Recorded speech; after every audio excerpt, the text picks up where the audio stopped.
Shalom, everyone. I want to talk about the golden calf. Okay, you don't have to look it up in scripture. If you want, you can go to the book of Exodus. It's before Exodus 20, I think. It's basically about, you know, when the Israelites were delivered through the Red Sea and Pharaoh's army was destroyed. A little while after, the Lord wanted to walk amongst the people, but the people made clear unto Moses, we don't want to talk to God directly. You go and talk to God, and you ask of the Lord what He wants, and we will do whatever God tells us to do, or else we might die. So the Israelites, I'm saying the majority of them, operated in fear instead of in trusting God, despite all the miracles they've been through. You see? So Moses went up to Mount Sinai. Okay? He remained away for 40 days and 40 nights. Now, just a few days after Moses departed, the people began to do something very weird. You see, the Israelites, when they were in Egypt, they were slaves. When they left Egypt after the 10 plagues, they were millionaires basically. Some may have become billionaires to today's standards. They received the wealth, the gold, the silver, the diamonds, the jewels, the arts. They received the wealth of Egypt. They were wealthy people. Also, they were all healthy and wealthy. The only thing that the Israelites did not have were weapons. The Lord made sure they had no weapons whatsoever. I'm going to repeat this. The Lord made sure they had no weapons. Why? Because the Lord wanted them to trust Him for their defense. And the Lord did His job. Okay? Now, they refused to be in communion with the Most High. So they rejected the presence of Christ. Right there. So Moses went up to the mountain, but the Lord did not handle the circumstance immediately. Why didn't the Lord just write the Ten Commandments right there? Why didn't the Lord wait 40 days and 40 nights? What happens within that month and 10 days? It's basically a month and a week, 5 weeks basically. What happened? They were in the desert. Remember, they were in the desert near the sea. Okay, water was scarce. So for 3 million people to reside in a desert, um, it's near the sea, but there are no rivers and all of that. It's very dangerous. If those people would have thought, let us make weapons so that we can defend ourselves, that might have made sense. Because other nations could have come and attacked them, which later happened. But what did they do? They went on to build a golden calf, a monument. You see? And you know, this is quite weird. Because to build a golden calf, you need to have wealth. They had wealth. You need to have time. They had time. You need to have skill. And they had skill. They were slaves in Egypt, but they were skilled workers, most of them.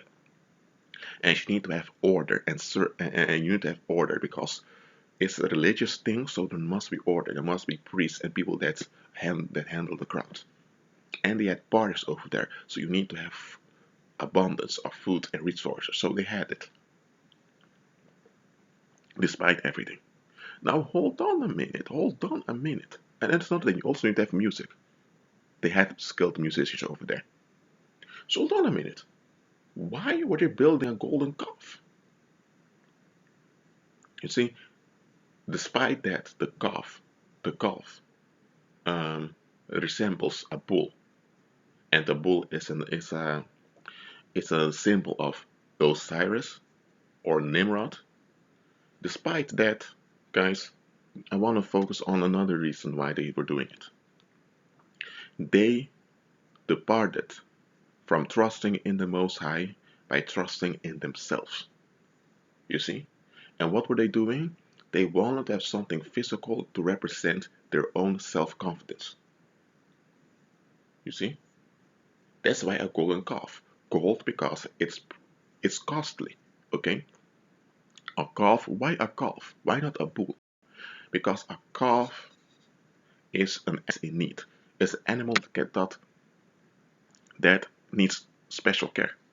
You know, a full-grown cow or a full-grown ox, you see, you have difficulty containing that animal if you're not wise, and that animal has the potential to kill you if you go too far.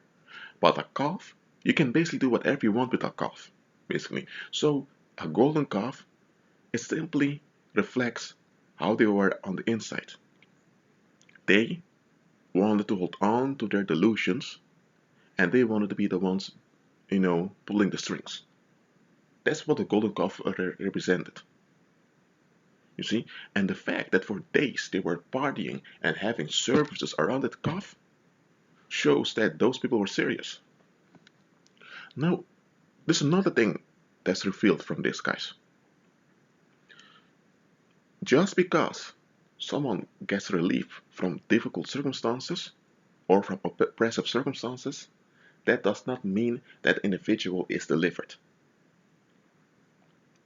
Because, hold on, think about this. Those Israelites, they were in Egypt for their whole lives. They were slaves. They were working under pressure, under unreasonable demands. So yes, when they were there, they were worshiping all those strange gods. But now you had 10 plagues coming by within a few months, so they knew who the Most High was. The Most High even delivered them from Pharaoh's army. You see, and by the way, when Egypt collapsed, all the other civilizations on earth at the time collapsed also. So the Lord literally shook the whole world on their behalf. And now they were there, wealthy, healthy, with abundance, in the midst of a desert. You see? And they have supernatural aid on their side. So why would they build a golden calf? It's because they did not trust the Most High. It's because they were out of Egypt, but Egypt was still in them. You see? Moses was a prince in Egypt. He may have become the next Pharaoh. Okay? But while Moses was living at the palace, when he found out that he was a Hebrew, Egypt left him. He gave up Egypt. Yes, he was still physically around in Egypt, but he gave up Egypt. And that got him in trouble when he defended a Hebrew man that was abused. And as you guys know, when you protect abused people, sometimes abusers escalate and things get out of hand and people get hurt. Now in this case, the abuser died. However, Moses did the right thing by standing up for the Hebrew slave that was abused. But look at this. It were the Hebrews themselves that turned against Moses and handed him over to the present government, and the Egyptians wanted to kill Moses, so Moses had to flee for 40 years. So, Lord, what I'm trying to say here, guys, is that when people are in difficult and oppressive circumstances, they are humbled. Why? They know that any action they do may trigger some reaction that they don't want. So they're very calculating about what they're doing, what they're saying. You see? But the moment they get relief from those circumstances, the moment they get space to act out, it's then that you're going to see who they really are. Just because someone is oppressed does not mean that someone is a good individual. All I'm saying is, just because someone is oppressed, that doesn't mean that someone is righteous, that someone is right with God. Okay? Am I now condoning and agreeing with oppressing people? No. I don't agree with mistreatment of anyone. You see, nobody, no human should be mistreated. No human should be endangered. Period. Okay? So I'm not condoning that, neither am I agreeing with that. Just because someone has done something wrong or because someone is messed up in the head, that does not give you the right to mistreat them. No, you don't. So I'm not doing that. What I'm doing is revealing onto you that most people, they are humbled. Why? Because they think they are in oppressive circumstances. You see? And there's another thing, the Hebrews were more Hebrews than Egyptians, even though the Hebrews were subjected to genocide. for generations. So, yes, they were in oppressive circumstances, but they didn't have to be because, you see, like an elephant that is full grown into a circus, the elephant has all the ability to leave. But the animal still thinks that he is in oppressive circumstance. Now, look at what I'm saying here. A lot of people, you know, when you remove the, how to say it, when you remove the oppressive circumstances, the golden calves will appear. And behind every golden calf, there is rage and resentment. Rashid, how can you say this? How can you say this? Now look at this. Moses became very upset when he found out about the golden calf when he came down with the Ten Commandments. He even threw the two tablets with the Ten Commandments on the calf, and the calf was destroyed. Later, he received the Ten Commandments again. The Israelites did not build the golden calf again. But what happened? For the next 38 years, they were murmuring, complaining, and attacking Moses. Picture this, for the next 38 years, they were murmuring, complaining, and attacking. Hold on a minute. When Moses was away for 40 days or 40 nights, they were not murmuring and complaining. They had a golden calf, and they were rejoicing and dancing. When the golden calf was destroyed, their real character was revealed. They even began to accuse Moses of leading them out of Egypt to kill them in the desert. You see, they became very unreasonable, and they came with complaints that didn't even make sense. You see, guys, when you read how that generation of Hebrews were treating the Most High and Moses, you tend to become enraged and filled with, how do I say it, indignation of how they were acting. But let me tell you, most people today, they are the same way. Look, they're not in a desert just being saved through the Red Sea. They don't have all of that, but they are the same way. You see?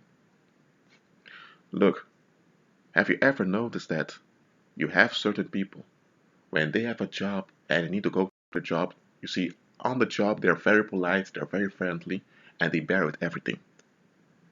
The moment they leave the job, they clock out, they are very different people. They murmur, they attack, they slander, and they become violent. What's going on? In their minds, they have to find a way to behave while they're at the job, because or else they don't have any money and they will be in trouble.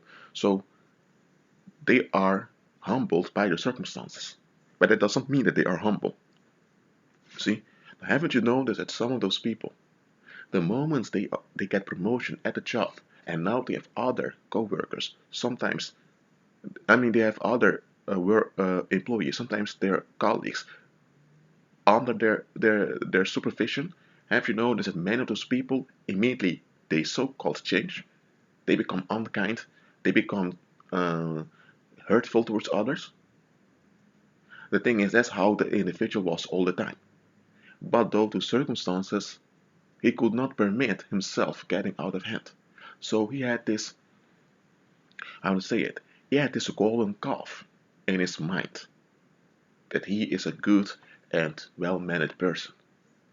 And he held on to that golden calf.